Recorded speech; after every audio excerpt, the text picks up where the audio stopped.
Olha só, hein? Vídeo muito importante passando na sua timeline neste momento.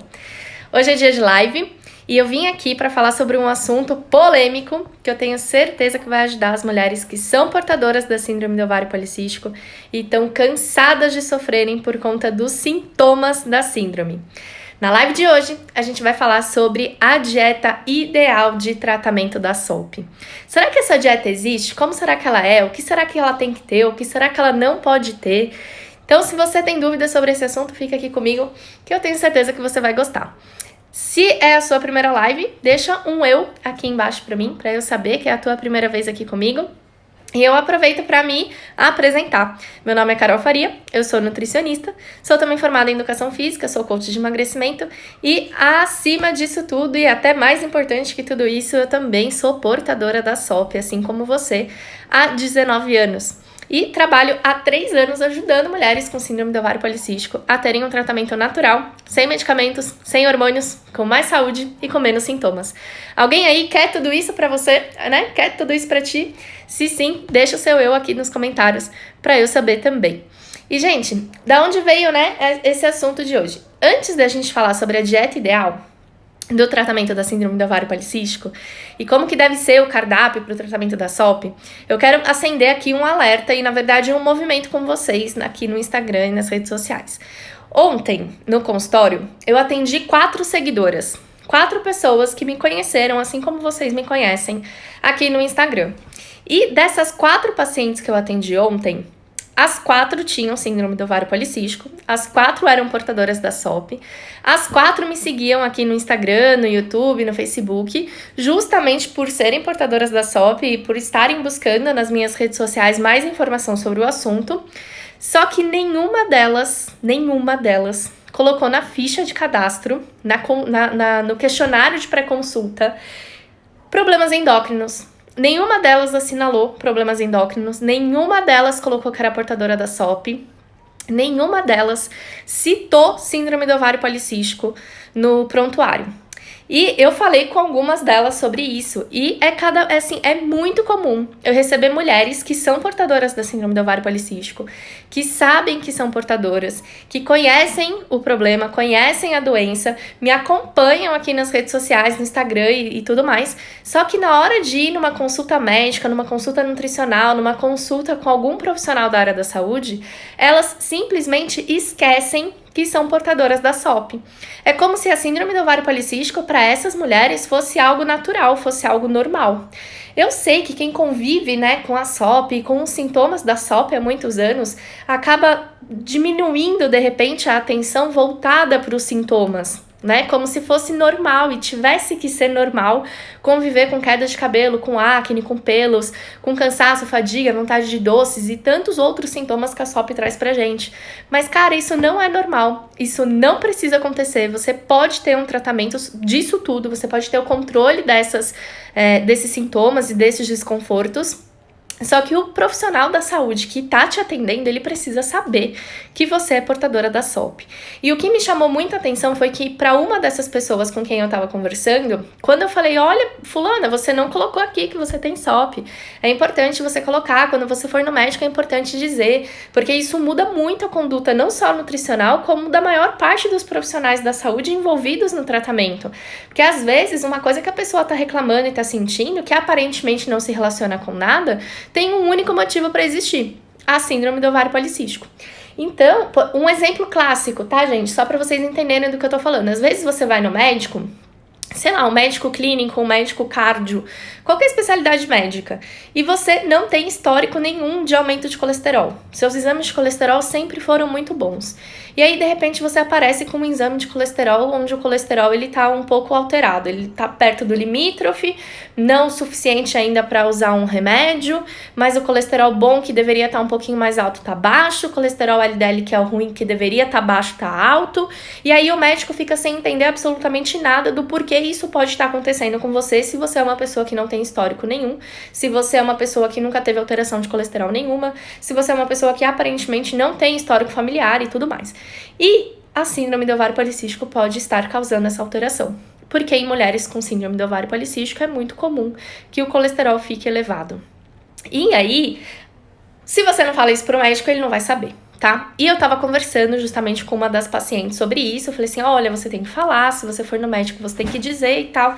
E ela falou pra mim uma coisa que me entristeceu muito, que foi, Cá, eu nem falo, eu até esqueci, né, de falar, porque das vezes em que eu falei, é como se eu não tivesse dado informação nenhuma. E, gente, eu sei que isso acontece, porque eu mesma já passei por essa situação repetidas vezes.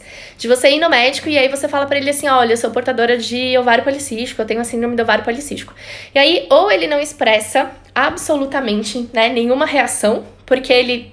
Enfim, ele não entende o que é SOP, ele não sabe o que é SOP, ele nunca estudou SOP, ele não tem conhecimento sobre a dimensão que é a síndrome do ovário policístico.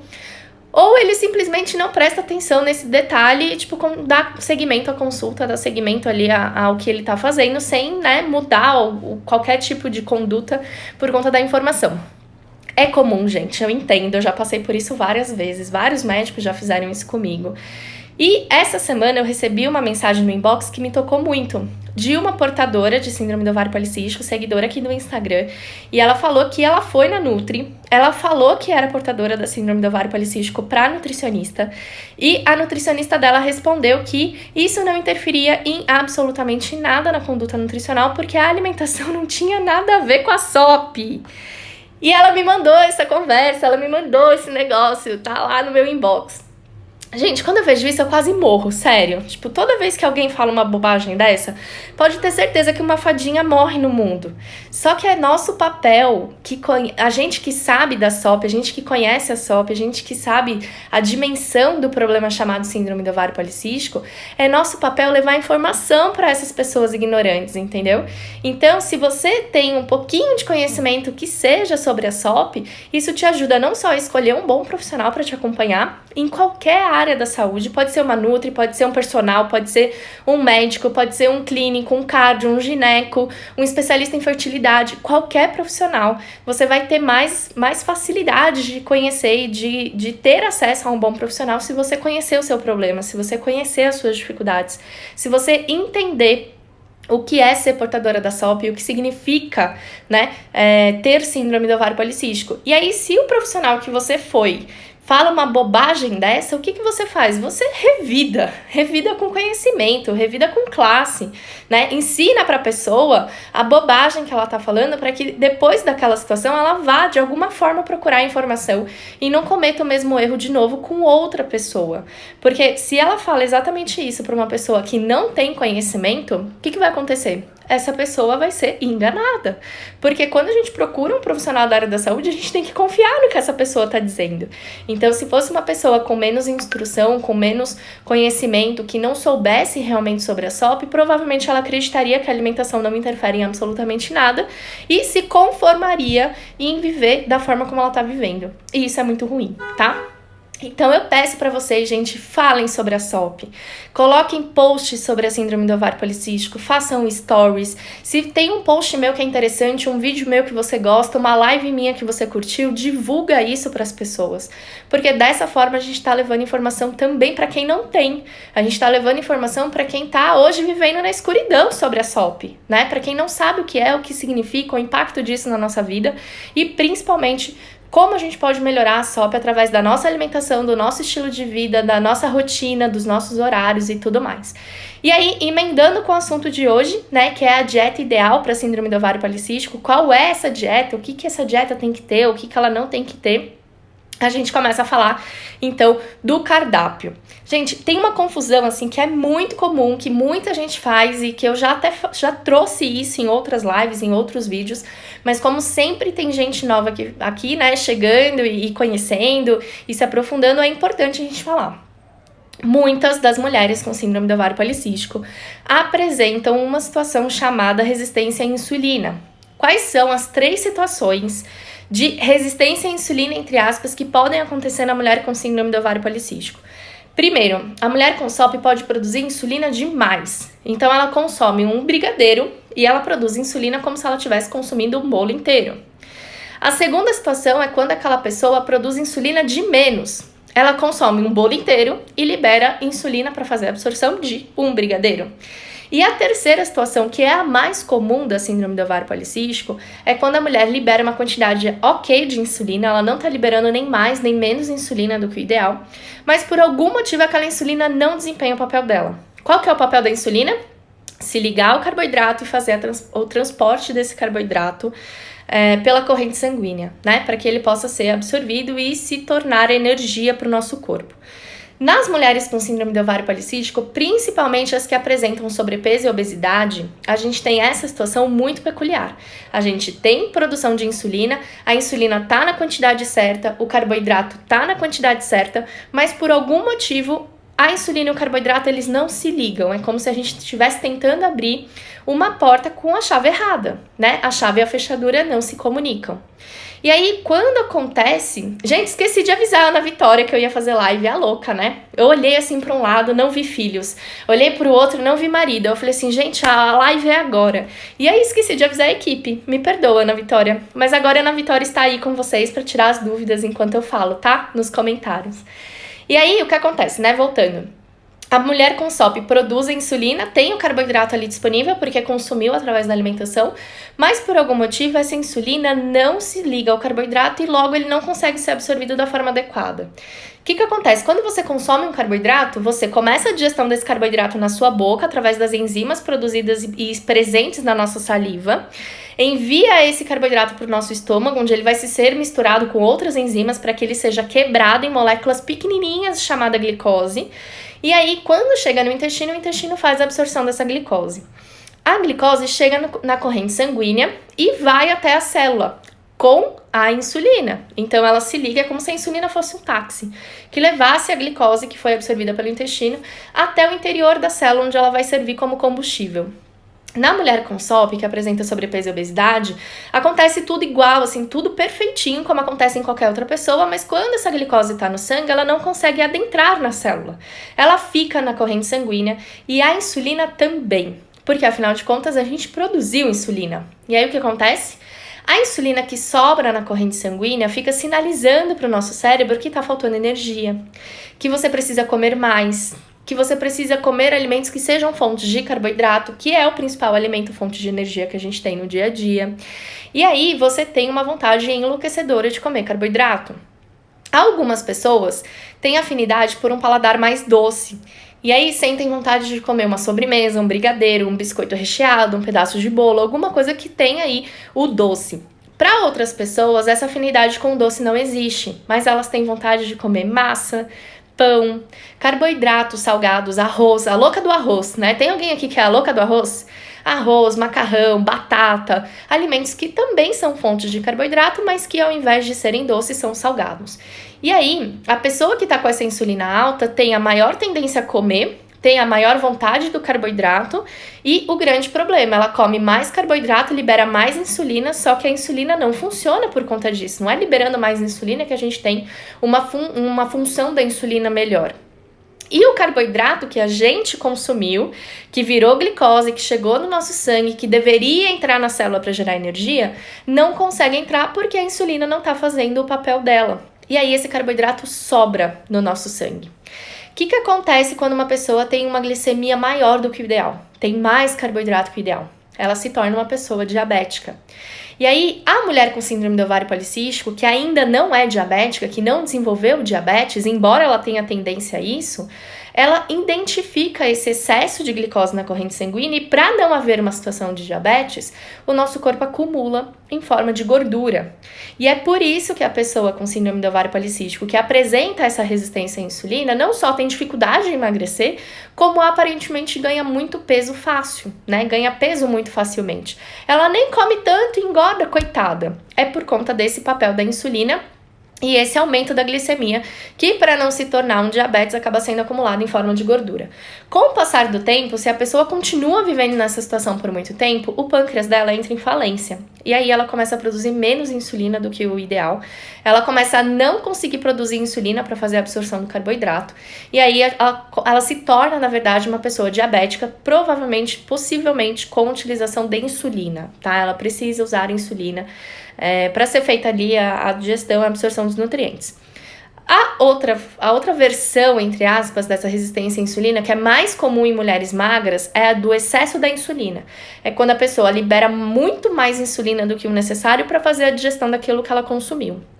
E aí, por que essa pessoa não engorda?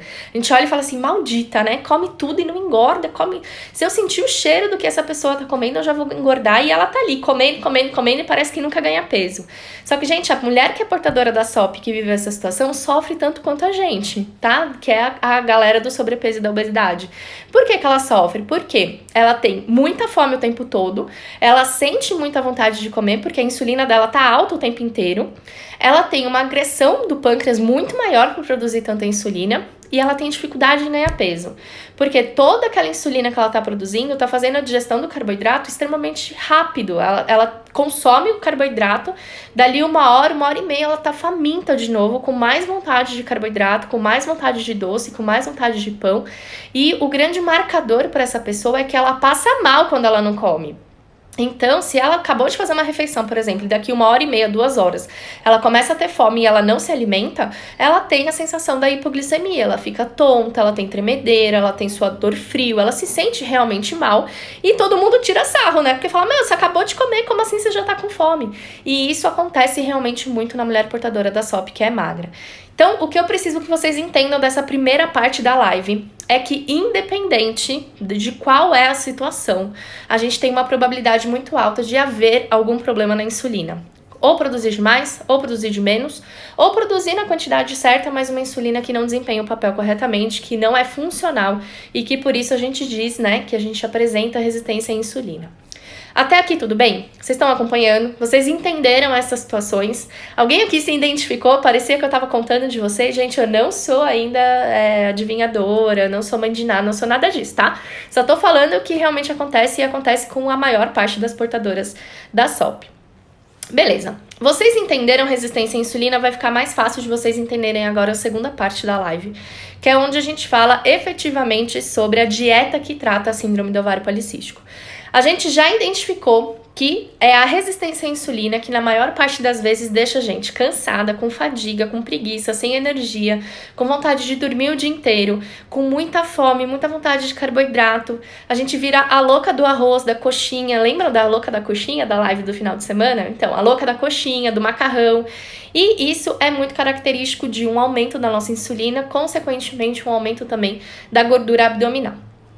Como que a gente faz? Qual que é a solução para a gente acabar com isso e para a gente conseguir ajustar a nossa insulina? Uma dieta que favoreça a menor liberação de insulina possível. Porque a partir do momento que a gente diminui a nossa produção de insulina, a gente faz com que o nosso corpo use melhor a insulina produzida, então a gente diminui a resistência da insulina e, ao mesmo tempo, a gente consegue favorecer a pessoa que tem sobrepeso e obesidade a perder peso e não ter tanta fome. Porque é um ciclo, né? Quanto mais insulina, mais fome, quanto mais comida, mais insulina. Mais insulina, mais fome, quanto mais comida, mais insulina. A gente tem que quebrar esse ciclo fazendo com que ela, então, tenha menor incidência, menor produção de insulina. E como que a gente faz isso? A santa da dieta low carb, né?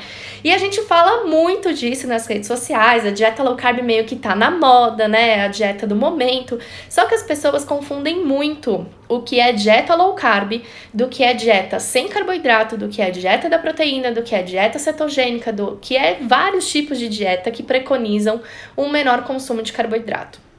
E o que é verdade nisso tudo?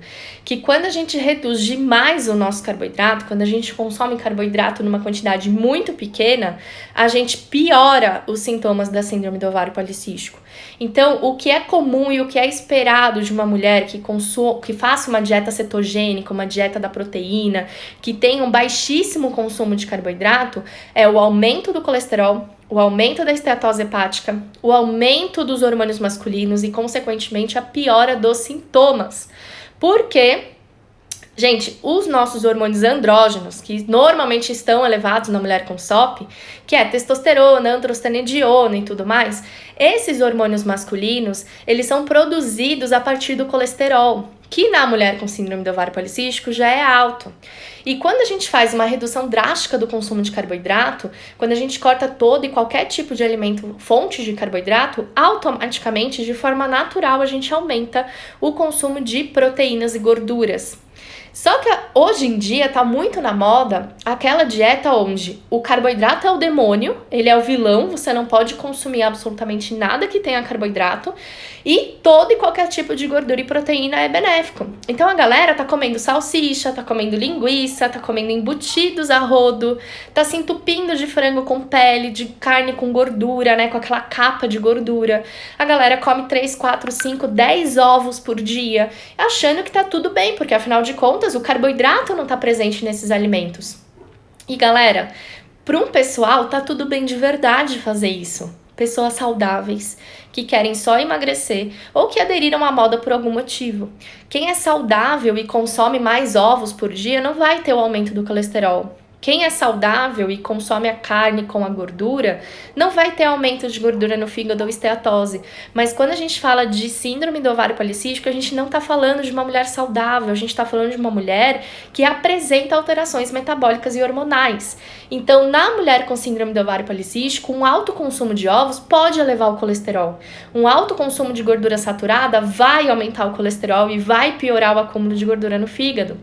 E aí, o grande lance da síndrome do ovário policístico é a tendência do aumento do colesterol faz com que a gente produza mais testosterona e com mais testosterona a gente piora os sintomas. Então, é aquela mulher que absolutamente cortou carboidrato, mas o cabelo começou a cair mais, a pele tá mais oleosa, ela tem mais acne, os pelos começaram a piorar muito, eles estavam demorando mais para nascer, de repente começaram a nascer mais rápido, mais grossos, mais negros.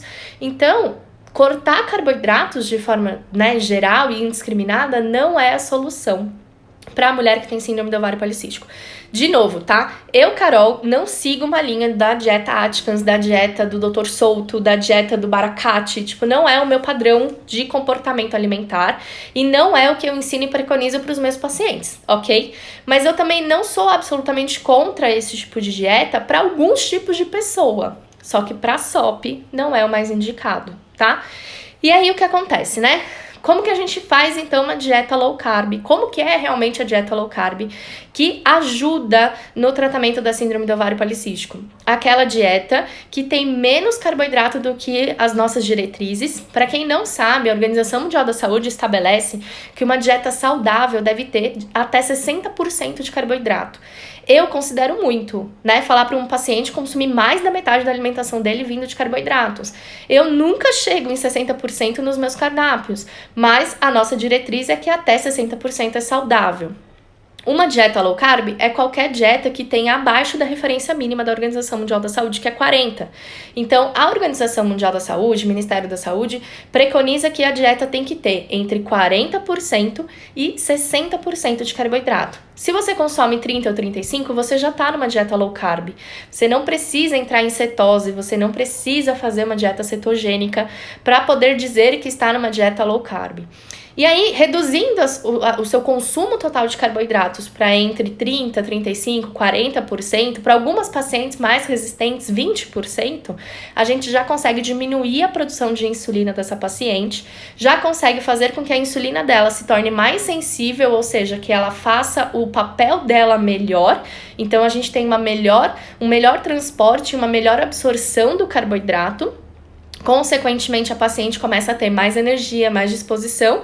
Isso ajuda ela também a gastar mais energia e a perder peso, caso ela precise, Se ela estiver na parcela de pessoas com sobrepeso e obesidade, que são portadoras da SOP. E com a redução do carboidrato, a gente não corre o risco, nessas condições, não corre o risco de piorar sintomas e de piorar hiperandrogenismo, que faria com que o nosso tratamento voltasse para a estaca zero. Menos insulina circulando, então, menos produção de hormônios masculinos. Com menos produção de hormônios masculinos, menos sintomas. Então, a mulher começa a ter melhora do cabelo, da pele, da unha. Começa a ter mais disposição, mais energia, menos vontade de doces e etc.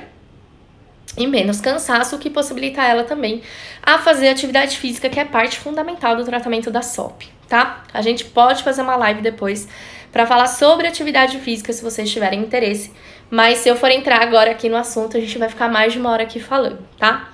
Outra coisa, basta cortar carboidrato para resolver a síndrome do ovário policístico? Não, só cortar carboidrato, só fazer uma dieta low carb não é suficiente para você ter um tratamento da SOP e conseguir ter o controle dos seus sintomas. Você precisa, além de cortar carboidrato, consumir alimentos que sejam funcionais para o seu problema. O que é um alimento funcional, gente? É um alimento que, além da função básica de nutrição, ou seja, de fornecer caloria, proteína, carboidrato e nutrientes, é um alimento que também nos fornece, que também atua melhorando algo na nossa saúde, de forma específica. Então, por exemplo, pessoas diabéticas, existem alimentos funcionais para o diabetes, ou seja, alimentos que ajudam a pessoa a ter uma produção de insulina melhor, a ter uma melhor absorção do carboidrato. Pessoas com hipertensão, existem alimentos funcionais que ajudam a diminuir a pressão, então são alimentos que atuam, além de nutrindo, também melhorando algum aspecto da saúde do indivíduo.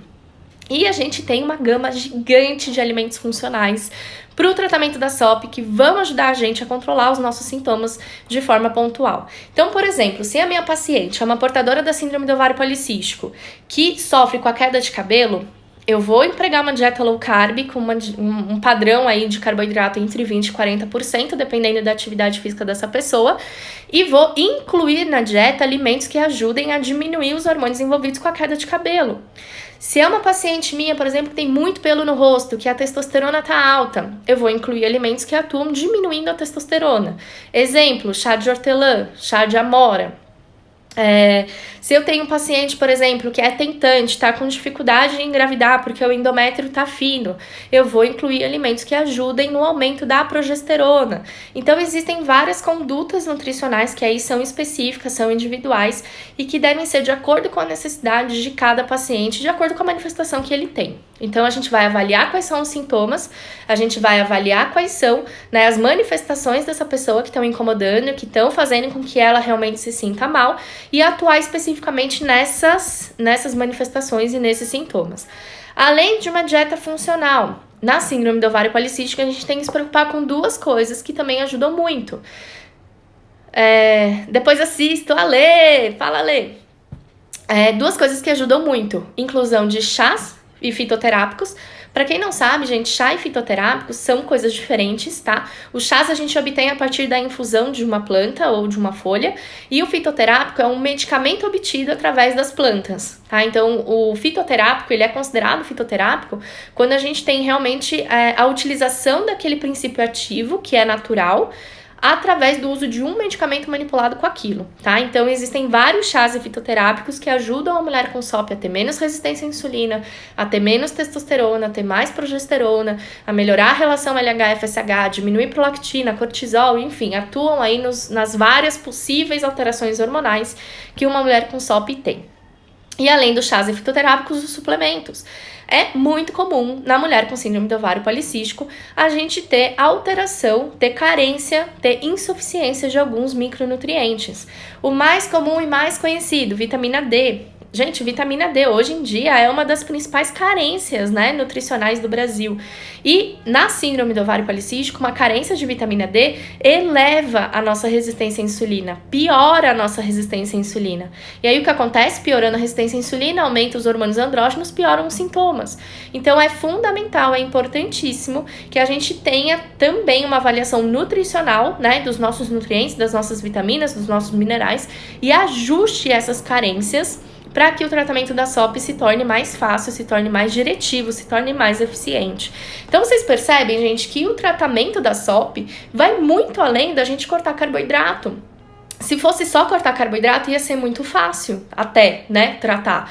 Uma pessoa que tem aptidão aí por alimentos gordos, né, por carnes, embutidos, gente, passaria super bem com uma dieta low carb. Mas a dieta de tratamento da SOP vai muito além de você reduzir ou cortar carboidrato. É você tirar, sim, os carboidratos ruins da rotina, e a gente não precisa fazer isso de uma hora para outra, a gente não precisa ser radical. O importante é que a gente seja efetivo naquele comportamento. Então, isso vale muito a pena a gente falar, E é muito importante a gente dizer sobre isso, né? As mulheres, normalmente, quando chegam no meu consultório, são pessoas que cresceram comendo mal. E não porque os pais eram ruins ou porque... Não, é porque, gente, na nossa época, na nossa geração, era muito comum isso. As crianças da minha escola, tipo, os meus amiguinhos do colégio, tinham uma alimentação muito semelhante à minha. Biscoito recheado, todinho. Quem aqui cresceu com tudo isso na despensa de casa? Há 20 anos atrás, 30 anos atrás, sem querer, né, denunciar a minha idade, era muito comum isso. Os alimentos industrializados, eles ganharam uma popularidade nos anos 90 muito grande. E era uma oferta absurdamente variada de novos produtos que todo mundo queria, né? Todo mundo queria provar, todo mundo queria ter acesso. Era até uma situação de status. Então, gente, era muito comum. Na cantina da escola, o que a gente tinha? Hambúrguer, cachorro-quente, coxinha. Não existia esse tipo de programa que existe hoje para que a lancheira das crianças seja saudável, para que as opções da lanchonete do colégio sejam saudáveis. Isso é coisa mais atual aí, a partir de 2010, 2015. Antigamente não existia isso. Então, se você foi uma pessoa que cresceu comendo açúcar, se você foi uma criança que foi acostumada a ter biscoito recheado, traquinas, todinho, e, né, todas aquelas coisinhas da Parmalat também, que a gente era alucinada para juntar os selinhos, para trocar pelos mamíferos. Quem tem 30 anos ou mais aí vai entender. Gente, isso se tornou seu hábito. Então não adianta agora você com 25, 30, 35 falar que a partir de agora você não vai comer mais nada disso. Porque você vai conseguir fazer uma dieta restrita nesse sentido por 1 ou 2 semanas, e aí da terceira semana você vai voltar a comer o que era o seu hábito anterior, ainda de uma forma mais compulsiva, numa quantidade ainda maior, e isso vai te prejudicar pra caramba no tratamento, né? Porque essas indas e vindas tornam o nosso metabolismo mais resistente, o nosso metabolismo mais lento, tornam a nossa perda de peso mais difícil. Então, seja consistente nas suas atitudes. Tá tudo bem, se você come, se você foi educado, se você aprendeu a comer doce todos os dias, não queira cortar de uma vez por todas. Você aprendeu a comer doce todo dia, agora você tem que aprender a não comer doce todo dia. E a melhor forma de fazer isso é uma forma gradual. Então, se hoje você come sobremesa no café da manhã, no almoço e no jantar, porque tem gente que come doce de manhã, e não tem nada de errado em a gente falar isso, tá? Porque eu vejo constantemente no meu consultório pessoas que comem no café da manhã leite com achocolatado, um pedaço de bolo. Gente, isso tem muito açúcar, é um doce de manhã que você tá comendo. E aí a pessoa come doce no café da manhã, no almoço no jantar, e de repente quer fazer a dieta cetogênica, onde ela fica com 0 carboidrato para sempre na vida dela, e acha que vai estar tudo bem. Não vai. Então, come doce 3 vezes por dia, reduz para 2. Então, beleza, vamos lá, eu não vou comer doce no café da manhã, eu vou comer no almoço e no jantar. E tá tudo bem você comer no almoço e no jantar, porque você já progrediu em relação ao que você era. Você era uma pessoa que comia doce 3 vezes por dia, e agora você tá comendo 2. Depois que você estiver acostumado a comer 2 vezes por dia durante uns 10 ou 15 dias, você reduz para 1 vez ao dia. Então, antes você estava fazendo você comia uma sobremesa no almoço e no jantar, escolhe um dos momentos que para você é mais importante ou que você tem mais dificuldade e consome nesse um momento. E aí faz isso por 10 ou 15 dias. Aí depois, em vez de você comer todo dia depois do almoço ou depois do jantar, come 3 ou 4 vezes na semana. E aí você vai reduzindo até que você consiga, né, sobreviver de uma forma mais tranquila e mais natural, sem aquele açúcar, sem aquele alimento que estava te prejudicando. Lembrando, gente, que agora vocês já sabem o porquê a gente tem tanta vontade de carboidratos e sobremesas, né? A gente tem que olhar para a parte bioquímica também. A gente tem muita vontade de doce, muita vontade de sobremesa, a gente tem uma questão de hábito alimentar envolvida, porque a gente cresceu dessa forma e a gente cresceu acostumado a comer esses alimentos, mas a gente tem uma questão bioquímica envolvida também, que é a resistência à insulina. A partir do momento que você tratar a tua resistência à insulina, você vai ter menos vontade de carboidrato, vai se sentir com menos vontade de consumir carboidratos e vai se sentir menos cansado. E isso também vai favorecer você a mudar os seus hábitos e a melhorar a qualidade da sua alimentação, certo? E aí, gente, gostaram? Eu vi que muita gente aqui tem carência de vitamina D, né? Gente, vitamina D é uma vitamina super importante para o tratamento da SOP, ela tem inúmeras funções no nosso metabolismo. Como eu falei, ajuda inclusive na resistência à insulina, mas a gente não pode e não deve suplementar sozinhas, tá? Tem que ter recomendação nutricional ou médica, inclusive com relação à dosagem e tempo de tratamento, porque a vitamina D, assim como a vitamina E e a vitamina K, é uma vitamina lipossolúvel, ou seja, ela é absorvida e digerida em moléculas de gordura. A gente não elimina o excesso e em grandes quantidades ela pode até ser tóxica. Então é muito importante não fazer suplementação por conta, nem de vitamina D, nem de qualquer outro nutriente, tá? Vira e mexe, me escreve gente aqui no inbox, né? Me manda mensagem no inbox dizendo que tá tomando ômega 3 porque viu que é bom pra SOP, comprou espirulina porque viu que é bom pra SOP, tá tomando vitamina D porque viu que é bom pra SOP. Gente, não caiam nessa armadilha, tá? A síndrome do ovário policístico, ela pode se manifestar de diversas formas e cada mulher manifesta de uma maneira. A gente tem que tratar da forma correta pro nosso tipo de manifestação, pro nosso fenótipo, pro nosso hábito, pras nossas necessidades, tá bom? Nem toda mulher com SOP apresenta as mesmas alterações. Nem toda mulher com SOP tem as mesmas dificuldades. Então, é importantíssimo a gente avaliar caso a caso antes de determinar o melhor tratamento, certo?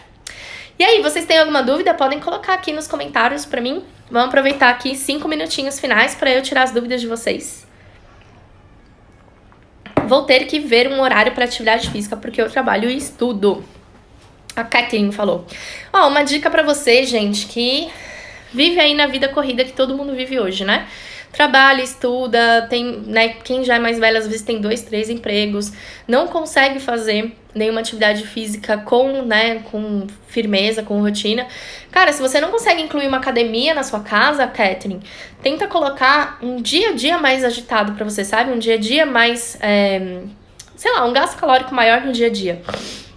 Em vez de usar o elevador, use a escada. Ao invés de ir de carro ou de metrô para o trabalho, faz uma parte desse percurso andando.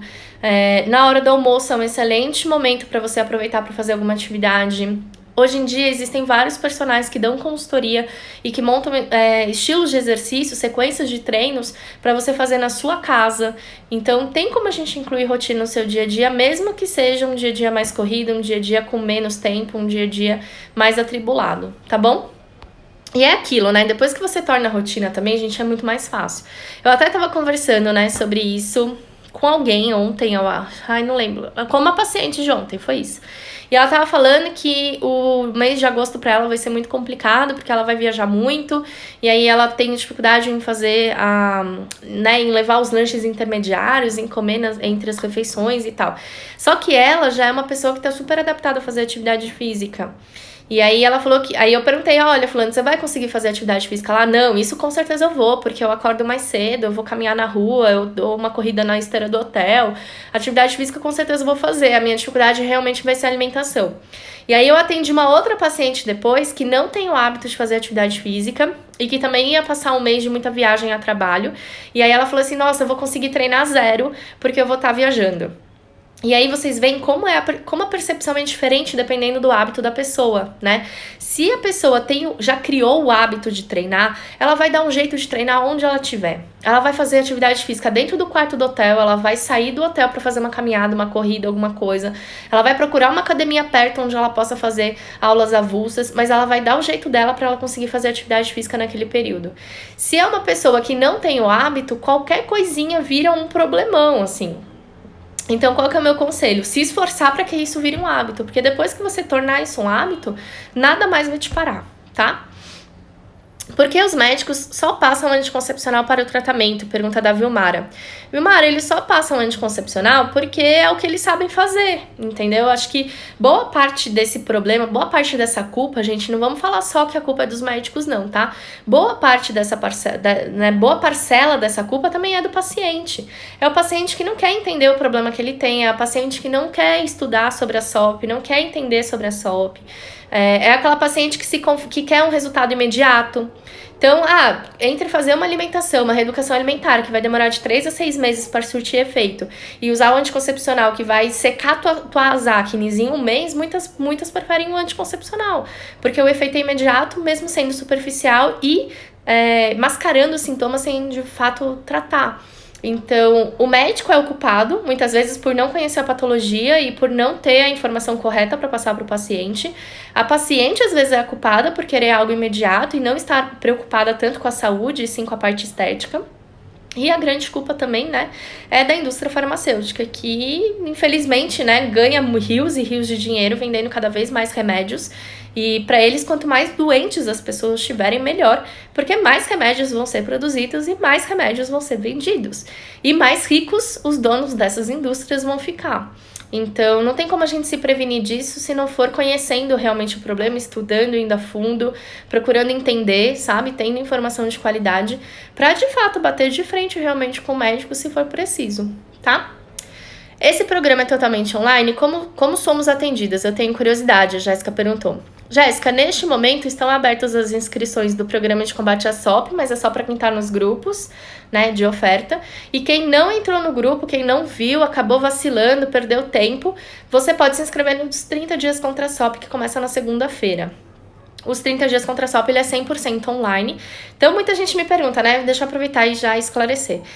Carol, você atende online? Carol, você faz consulta online? Gente, eu não faço porque o Conselho de Ética não permite, tá? A primeira consulta tem que ser presencial. E aí, depois que o paciente me viu a primeira vez, eu posso acompanhá-lo de forma online. Então, se você é de São Paulo, é próxima, né, de um estado próximo, ou vem para São Paulo fazer alguma coisa, a gente pode marcar a primeira consulta presencial e depois dar continuidade de forma online. Mas a gente tem que ter esse primeiro contato, né, físico. Além da consulta, que eu faço presencialmente em São Paulo, eu tenho o coaching. Eu sou coaching, então eu consigo atender online sem prescrições. Então, eu não vou te prescrever um manipulado, eu não vou te prescrever uma dieta, eu não vou fazer prescrições nesse atendimento, mas eu vou poder te atender com maestria para falar sobre o seu comportamento alimentar, sobre o tratamento da SOP. A gente vai poder conversar de forma online e eu vou poder te ajudar perfeitamente, sem te conhecer pessoalmente, mas é uma conduta diferente da conduta nutricional, né? Uma conduta de consultório. E para quem já não, né, para quem não se sente confortável em fazer dessa forma ou quem não pode vir até São Paulo fazer a consulta, a gente tem os 30 dias contra a SOP, que dos programas é o programa mais rápido e mais barato, tá? Os meus programas de atendimento online são todos 100% online, tanto os 30 dias contra a SOP, como o programa Ser Mãe, como o programa de combate à SOP. Os 30 dias contra a SOP, eu brinco que é o primeiro degrau, porque é nos 30 dias contra a SOP que você vai aprender conceitos básicos, como esses que a gente viu aqui na live de hoje. Então, o que é resistência à insulina, o que acontece quando a pessoa tem, quais são os exames que servem para fazer o diagnóstico, o que acontece na dieta da pessoa que é portadora da SOP e tem resistência à insulina, como que deve ser o tratamento dessa pessoa. Então, são os conceitos básicos que envolvem o tratamento da SOP de uma forma até mais superficial, né? De uma forma menos profunda. Porque são só 30 dias e a pessoa tem que aprender o máximo nesse período para ela conseguir também dar os próprios passos depois. Quando ela faz os 30 dias contra a SOP, ela tem a opção de ir ou para o programa Ser Mãe ou o programa de combate à SOP. Os dois têm duração maior, né? O programa de combate à SOP são 4 meses e o programa Ser Mãe são 3 meses. Alguém falou que eu estou arrasando no programa Ser Mãe, foi a Lucilene. A Lu é nossa aluna do programa Ser Mãe. E o que diferencia esses dois programas? O programa de combate à SOP, ele é para tratamento da síndrome do ovário policístico, para qualquer momento da vida que a mulher estiver passando. Então, no programa de combate à SOP, a gente fala da mulher que não quer engravidar, mas quer conhecer melhor o corpo, quer conhecer melhor as alterações que ela apresenta, quer entender como a dieta pode ajudar, quer entender quais são os suplementos, chás, fitoterápicos que podem auxiliar, quer tratar a SOP para não ter mais sintomas ou para ter mais saúde. A gente fala da tentante com SOP, então como melhorar a fertilidade da mulher com síndrome do ovário policístico, como que a gente pode ter mais fertilidade, aumentar as chances de conceber, mais saúde, né, nesse período pré-concepcional. A gente fala da gravidez na síndrome do ovário policístico, então agora, né, que a gente tá com 94 grávidas no ano de 2019, muita gente fala, Carol, faz um grupo de gestante, faz um grupo de gestante. Eu não fiz um grupo específico de gestante com SOP, mas eu fiz, né, uma parte do programa de combate à SOP para atender esse público. Então, as gestantes que têm síndrome do ovário policístico precisam continuar tratando, precisam ter uma alimentação saudável durante a gravidez, precisam conhecer o corpo da gestante com SOP. E esse conhecimento a gente dá no programa de combate à SOP e fala também do pós-parto. Então, beleza, você já engravidou, você já teve seu bebê, mas o que você tem que fazer depois? Pra SOP não voltar, pra SOP não se manifestar de novo? O que deve ser feito no período de puerpério? Então, a gente fala no programa de combate à SOP de toda a vida da mulher portadora da síndrome do ovário policístico. Ela querendo engravidar ou não, e ela estando grávida, tentante, gestante, no pós-parto e etc. O programa Ser Mãe, gente, ele não é um programa voltado para a síndrome do ovário policístico, ele é um programa voltado para fertilidade. Então, no Ser Mãe, a gente trata da fertilidade do casal. Muitas das mulheres que fazem são portadoras da síndrome do ovário policístico, mas tem mulheres lá que não tem SOP, tem só endometriose, tem mulheres que não tem nem SOP nem endometriose, tem só, por exemplo, casos de mioma, obstrução de trompas, às vezes não tem problema de fertilidade nenhum, só é tentante e não tá conseguindo, ou não, nem começou a tentar ainda, mas quer mais saúde para a gravidez, quer garantir mais qualidade na gestação. E acaba fazendo o programa Ser Mãe. Então, depois que faz os 30 dias contra a SOP, você pode e deve dar continuidade em um dos programas. Se você já aprendeu sobre a SOP, já sabe tratar, já sabe os sintomas, já tem toda essa informação, você pode ir direto para o Ser Mãe, caso você já seja uma tentante. Ou se não, você aprofunda tudo isso no programa Ser Mãe, tá bom? Carol tem mais conhecimento de SOP do que todos os endócrinos e ginecos que eu já passei. É impressionante, a Lu falou. Lu, é impressionante e não é tanto assim, tá?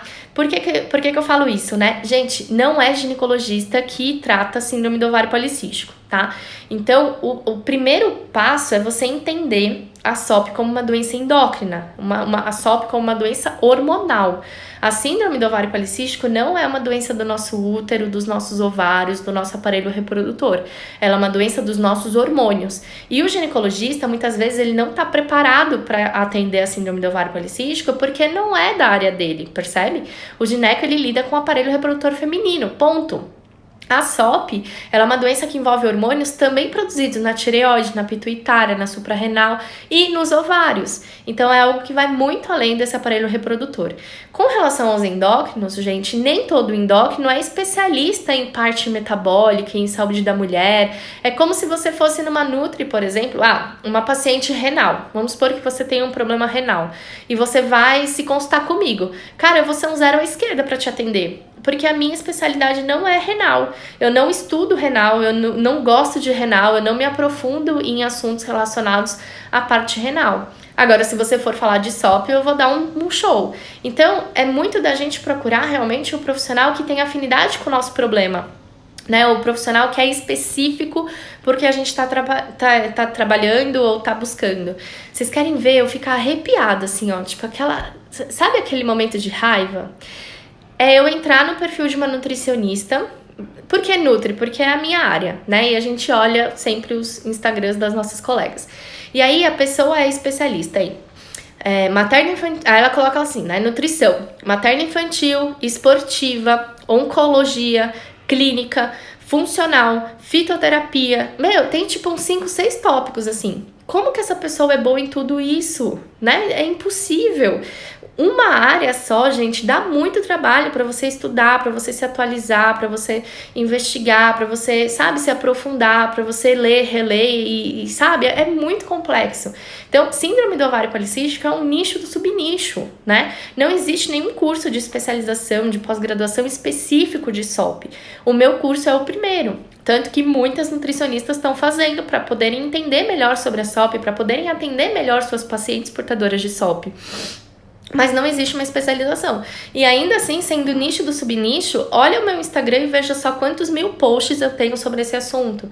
Quantas 1000 coisas a gente pode falar sobre isso, né? Quantos artigos científicos... Quem tá no programa de combate à SOP no Ser Mãe, Lu, eu não sei se você já chegou, mas você já chegou naquele módulo que tem uma aula só de artigos científicos? Eu coloquei 18 artigos para falar de fertilidade no programa Ser Mãe, relacionado à síndrome do ovário policístico. Então, para você ver como é, né, como a demanda de volume de informação é muito grande para você querer ser bom em tudo. Não dá, você tem que escolher uma coisa. E muitos endócrinos querem ser bons em quê? Em emagrecimento, né? Tem muito endócrino que sonha em ser nutri, que o sonho da vida deles é prescrever dieta. Inclusive, prescreve não podendo prescrever. Mas eles se especializam, se focam muito na parte do emagrecimento e não têm conhecimento sobre as outras questões hormonais, tá? Então, como que eu achei a minha endócrino, né? Muita gente pergunta, Carol, como que você achou a sua endócrino, né? Como você achou uma endócrino que entende realmente de SOP? Gente, eu procurei no Instagram. Tipo, SOP. E aí eu fui vendo, tipo, encontrei o Instagram dela, vi que ela falava bastante de SOP. E o pulo do gato. Chamei ela no inbox e falei assim, doutora, é possível tratar a SOP sem anticoncepcional? Eu brinco que essa pergunta é triagem. Porque se ela me respondesse ali que não, ou que o anticoncepcional é fundamental, que o anticoncepcional é o tratamento de primeira linha, que o anticoncepcional é o tratamento mais comum, ou qualquer outra coisa assim, eu já não iria nela. Por quê? Eu sei que não é, e eu sei qual é o tipo de profissional que eu tô procurando. Um profissional que vá para uma linha mais natural, que entenda a importância da alimentação, que valorize a importância da alimentação. E aí eu perguntei pra ela, e a resposta dela foi, claro que é possível. O anticoncepcional não é tratamento, ele só vai mascarar os seus sintomas. E aí eu marquei a consulta. Então, hoje em dia, né, com a era da informação, das redes sociais e tal, fica até mais fácil da gente saber qual é o médico que a gente vai, da gente conhecer a nutri que a gente vai contratar, né? Antigamente, eu lembro que na época, né, de quando eu era adolescente e tal, a minha mãe, ela procurava médico no livrinho do convênio. Ela entrava lá no convênio, via qual era o médico mais perto e marcava. Não tinha nem a cara do médico ali, era só o endereço e o telefone. Você agendava, você nem sabia como era a consulta do cara, se ele fazia o exame X, Y, Z. Você simplesmente marcava e ia. Hoje em dia as coisas estão muito melhores, graças a Deus. E a gente pode, através das redes sociais, conhecer muito do profissional antes mesmo de ir na consulta com ele. Tá bom? E é isso, gente. Falei aqui 1 hora. Espero que vocês tenham gostado do tema da live de hoje. A live foi mais cedo, mas eu vi que bastante gente entrou, bastante gente participou. Muito obrigada. Eu fiz mais cedo porque a gente tá recebendo as turmas novas, né, do programa Ser Mãe, do programa de combate à SOP hoje. E o meu período da noite vai ser mais corrido agora. Mas eu fico muito feliz que vocês tenham conseguido vir, tenham conseguido participar, tenham conseguido tirar as dúvidas. E se você tá assistindo a reprise, pode me mandar sua dúvida no inbox ou no direct.